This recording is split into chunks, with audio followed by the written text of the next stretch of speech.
far right, far left, and others, and was no longer part of polite society. But in the meantime, even as this was happening, a new movement, double genocide, or from the viewpoint of the Holocaust obfuscation, was emerging in post-Soviet nationalist Eastern Europe. Nationalist Eastern Europe includes the understandably anti-Soviet parts of both the European Union and other nations that would like to be part of it. Then there are other agendas that sometimes come into this mix. The fourth point you see here on the screen, state denial is not possible in places like Lithuania, Latvia, Belarus, Ukraine, where there are hundreds and hundreds of mass graves, where the oldest people, no one has told younger people what happened. This denial just doesn't come into it.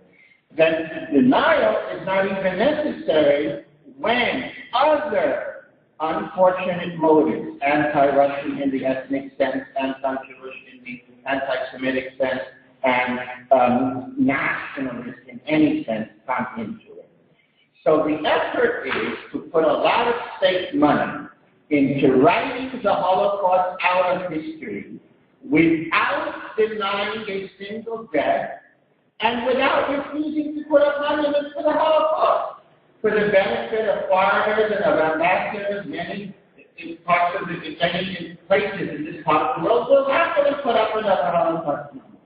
So what's been going on that's problematic is the claim that Nazi and Soviet crimes have to be equal in principle, and to bring that claim into the political arena of the European Union and the European Parliament, as usual, with a fancy barrage of fancy names, like reconciliation of European histories.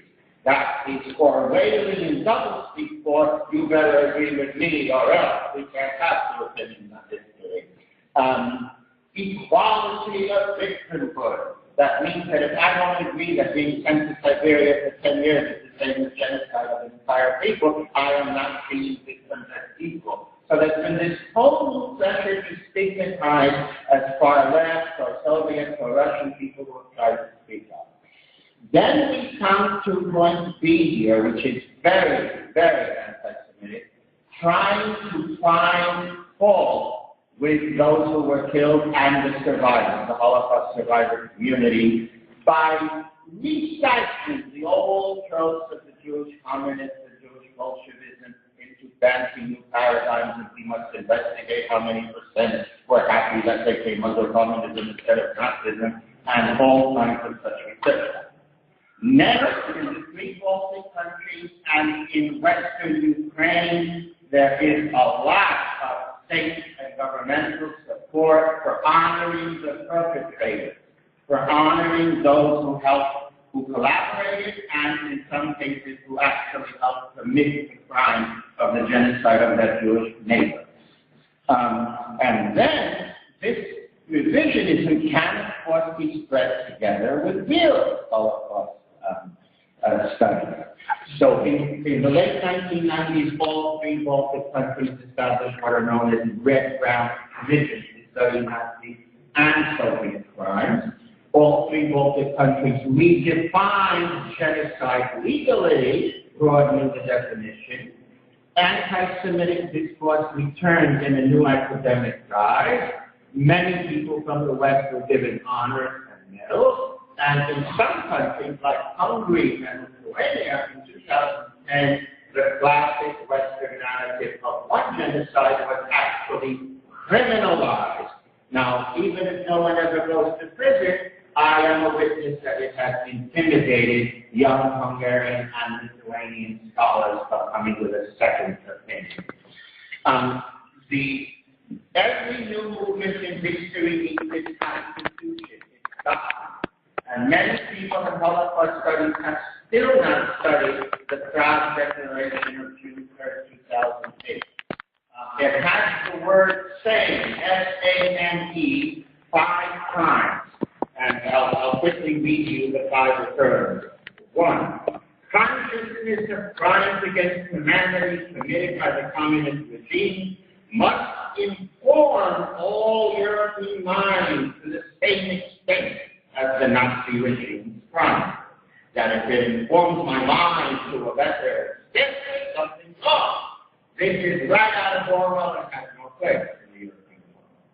2, believing that millions of victims of communism and their families are entitled to enjoy justice, sympathy, understanding, and recognition for their suffering in the same way as the victims of Nazism have been morally and politically recognized. Now, of course, we must recognize the victims of the horrific Soviet crime, but if we're going to recognize them in the same way, we are saying there was no difference in the crime. Everything is the same. Everything is a mixed-up postmodern solution. 3, recognition that many crimes committed in the name of communism should be assessed as crimes against humanity involving rewarding in the same way Nazi crimes were assessed by the Nuremberg Tribunal. Speaks for itself. Number 4, establishment of 23rd of August, the day of signing of the Hitler-Stalin Pact, as a day of remembrance of the victims of both Nazi and communist totalitarian regimes. And number 5, this is more Orwellian than Orwell, adjustments and overhaul of European history textbooks so children will learn about communism the same way they have been taught to assess Nazi. So if the 5 practical demands of the Constitution are carried out, that is the end of the Holocaust. Now, what are the motives here? We heard before from Edward that we in America have to make peace and understand and acknowledge what America has done to African Americans and Native Americans is part of the truth of history. But the ultra-nationalist wants his or her country to always be a peer victim. Then the second motive is anti-minority feelings, especially in the Baltic countries and Western Ukraine. The third vision is the third motive is very important because it involves a very real problem. I have many Lithuanian friends who tell me quietly, people from various government ministries, Dovid, you're absolutely right, but you don't understand. This is our security against Russia. We're the ones who live next door to Russia. So, NATO and the European Union have to secure the small, vulnerable nations on the periphery of the former Soviet Empire. That is not a license to change history. Coming to Riga this weekend, I noticed in the Herald Tribune a completely analogous commentary by Jonathan Pepperman about Asia, how the happy countries of South Korea, Japan, and China may ruin everything because they're allowing historical obsession to mix into foreign policy. It is a very big mistake. Now, museums that honor and commemorate the Holocaust are worse than worthless, perhaps, if they come alongside memorials to the perpetrators. I will quote the great Lithuanian philosopher who is now a legal member of the European Parliament, Leonid Dostoevsky. It's impossible to pursue two mutually exclusive goals. You cannot sympathize with both victims and perpetrators. So let's give a few examples. In Lviv, you have the Lunsky Museum with the famous Photoshop picture of a woman coming to look for her relatives. In the background were all the Jews that had been murdered that week at the end of June 1941. But in the photograph, they are covered with numbers of Ukrainian victims. That's the original photograph. And this is a famous museum, one of whose directors was recently welcomed by the unsuspecting Prime Minister of Canada. And that is the problem, the export of the newspaper. In the Eastern European Union, you have in Estonia, for example, the whole conflict over the Leela monument, but to Estonia's credit, under pressure from the EU and the United States, the monument was moved in 2004 from public to private premises, which is a big conceptual difference. In private places, people commemorate who they wish, and when the state commemorates something, it's making a statement. Here in Latvia, you have the whole incident of the Balsa monument and the now famous letter of Soharenko of the Jewish community to the Prime Minister about the monument and the failure to put up a monument for the victims. As there was in Kaunas on February 16th, there were less than 10 of us protesting against about 1,000 neo-Nazis. Who is on the front flag of the neo-Nazi march? Not Hitler, not swastika, but this Nazi puppet prime minister. So we have the problem in these countries that the governments are honoring the same Nazi collaborators that the neo-Nazis are honoring, even though the government does not share other goals of the neo-Nazis. This is a very, very important point, the juxtaposition between the two. I want to talk a little bit about free speech and also swastikas.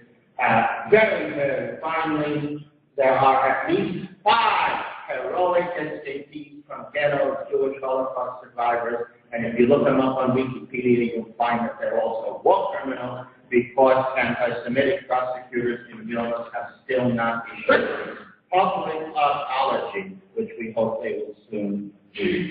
So there are attempts to smear the victims, to glorify the perpetrators, to mix it all up, and to honor everybody. It's an attempt to revise history, and the Prague Declaration is its constitution, and we have to be very careful and cautious approaching this part of the world. This is a typical Holocaust summary cartoon from a popular blog that Salinas in Lithuania, he was recently exposed as having a high position in the economics ministry. It says, "Thank you for our victory.